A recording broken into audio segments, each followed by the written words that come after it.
தாராபுரம் அருகே சின்னக்கப்பாளையம் பேருந்து நிறுத்தத்தில் பேருந்துக்காக காத்திருந்த மக்கள் மீது டிப்பர் லாரி மோதியதில் 2 பேர் உயிரிழந்துள்ளனர். திருப்பூர் மாவட்டம் தாராபுரம் அடுத்துள்ள சின்னக்கம்பாளையம் பேருந்து நிறுத்தத்தில் பொதுமக்கள் பேருந்துக்காக காத்திருந்த போது அவ்வழியாக வந்த டிப்பர் லாரி திடீரென்று மக்கள் மீது மோதியது.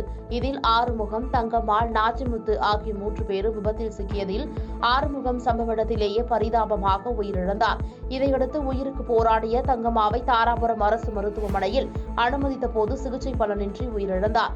இந்நிலையில் பொதுமக்கள் மீது டிப்பர் லாரியை மோதிவிட்டு தப்பிச் சென்ற ஓட்டுநரை கைது செய்ய வலியுறுத்தி 300க்கும் மேற்பட்ட பொதுமக்கள் தாராபுரம் கரூர் சாலையில் அரசு மருத்துவமனை முன்பு சாலை மறியல் போராட்டத்தில் ஈடுபட்டனர். அப்போது மறியலில் ஈடுபட்ட பொதுமக்களிடம் டிஎஸ்பி கலையரசன், இன்ஸ்பெக்டர் ரவி ஆகியோர் பேச்சுவார்த்தை நடத்தி கலைந்து போக செய்தனர். இதுகுறித்து போலீசார் வழக்கு பதிவு செய்து விசாரணை மேற்கொண்டு வருகின்றனர்.